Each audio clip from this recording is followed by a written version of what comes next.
આપણે સરસ મજાનો પંખો બનાવતા શીખવાનો છે. શેમાંથી? તો કે કાગળમાંથી પંખો બનાવવાનો છે. તમને બધાને મેં કાગળ આપેલ છે, પણ પહેલા તમારે જોવાનું છે કે કઈ રીતે પંખો બને. તો તમારી પાસે જે કાગળ છે એમાં હમણાં તમારે બનાવવાના નથી, પહેલા હું બનાવું છું, તમારે જોવાનું છે. જો કાગળને પહેલા તમારી પાસે કાગળ છે એને આ રીતે એક બાજુ ઘડી વાળી, પછી આ બાજુ પાછું આમ ઘડી વાળવાની, એમ વારાફરતી કાગળ ફેરવતું જવાનું અને આ રીતે તમારે ઘડી વાળવાની છે. જો હું વાળતી જાઉં છું, તમે હમણાં કોઈએ વાળવાની નથી, પછી તમને તમારે પ્રવૃત્તિ કરવાની જ છે. બધાએ પંખો બનાવવાનો છે, તમારા કાગળમાંથી જ બનાવવાનો છે તમારે. એટલે હું જે રીતે વાળું છું એ રીતે જોઈ લ્યો. બરાબર? બે સાઈડ આમાં સાઈડ બે સાઈડ વાળતું જવાનું છે. સરસ. જો જોયું તમને? હા. છેલ્લે આપણે આ જો છેલ્લો કાગળ લીધો ને એને આ રીતે ઘડી વાર દીધી. થઈ ગયું? હવે આને આમ મોડું કરી દીધું. પછી અહીંયા આપણે સ્ટેન્ડર પિન મારી દઈએ એટલે આપણો પંખો ખુલે. જો બની ગયો આપણો પંખો. ચાલો તો તમને જે કાગળ આપ્યો છે એમાં તમારે પણ એ રીતે ઘડી વાળી અને કાગળમાં બહુ ભાર વજન નથી દેવાનો. ધીમે ધીમે ઘડી બે બાજુ વાળતું જવાનું છે અને પંખો બનાવવાનો છે. ચાલો સ્ટાર્ટ કરો બધા.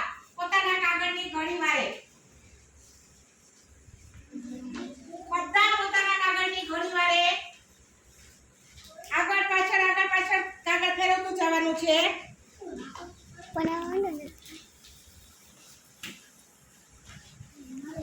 ચાલો બધા બાળકો. આ બધા એમ નહીં ભાઈ, નહીં જ્યાં નાની નાની ઘડી વાળવાની છે.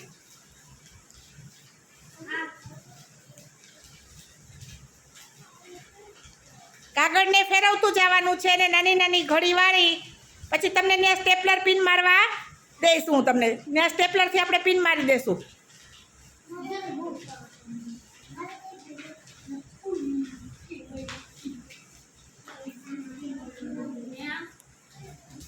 ચાલો પોતાની જાતે જ કરવાનું છે. નહીં એવું ના ચાલે જીએસભાઈ. તમે જોયું છે ને? આ સરસ. જીએસભાઈ પાછું ઘડી વાળો. દીપભાઈ તમે પણ એમને ભેગું કરી દીધું છે. ચાલો જીગરભાઈ નાની નાની ઘડી વાળીને બનાવો.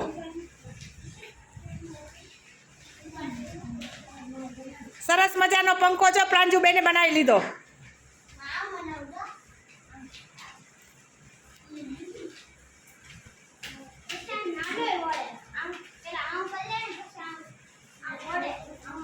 હા સરસ છો. ચાલો પોતાનો પંખો બની જાય એવું ઊંચો કરે. સરસ મૈત્રેયભાઈ બનાવ્યો છે. સરસ વિરલબેને બનાવી લીધો. આ જાનવીબેને પણ બનાવી લીધો. હિરેનભાઈએ બનાવી લીધો. સરસ. તો આવડી ગયું ને બધાને પંખો બનાવતા? આ સરસ. કાંઈ વાંધો નહીં, પોતાની જાતે જાતે બનાવો. તમારા કાગળમાંથી સરસ મજાનો પંખો બનશે.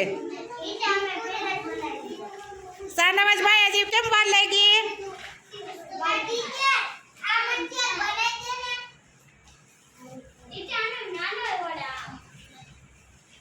ચાલો રાજનભાઈ, જો ઘડી વાળતા આવડવી જોઈએ.